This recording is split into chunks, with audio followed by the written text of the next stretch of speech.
There are few moments more terrifying for a parent or educator than discovering a teenager is intentionally hurting themselves. It happens more frequently than we like to admit, but the behavior thrives in the blind spots of adult supervision. You have to know exactly what to look for. Watch for unexplained cuts, burns, or physical trauma.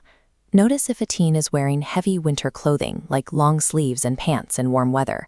And pay attention to highly secretive behavior in private spaces like bathrooms or bedrooms. Because teenagers actively work to conceal these injuries, mere vigilance falls short.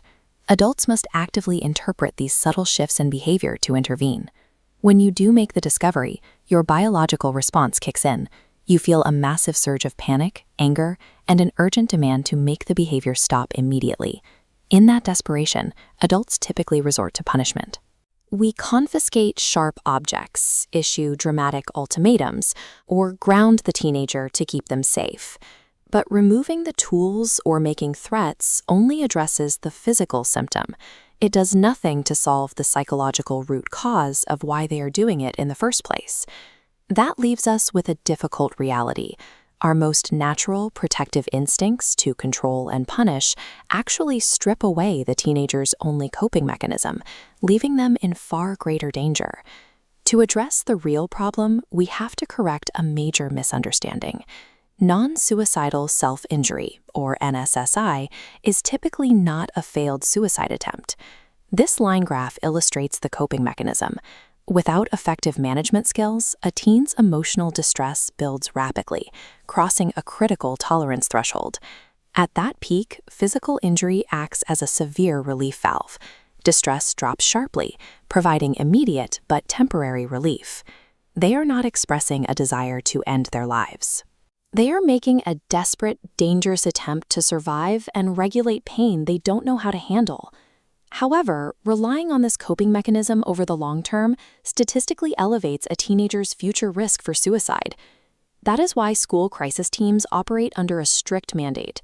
Every single instance of self-injury requires a prompt professional risk assessment by a licensed clinician.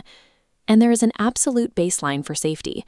If a teenager is ever deemed to be in immediate life-threatening danger, you must instantly contact the 988 Suicide and Crisis Lifeline. While the behavior is non-suicidal, the clinical response remains urgent, requiring a specific toolset to address the underlying distress.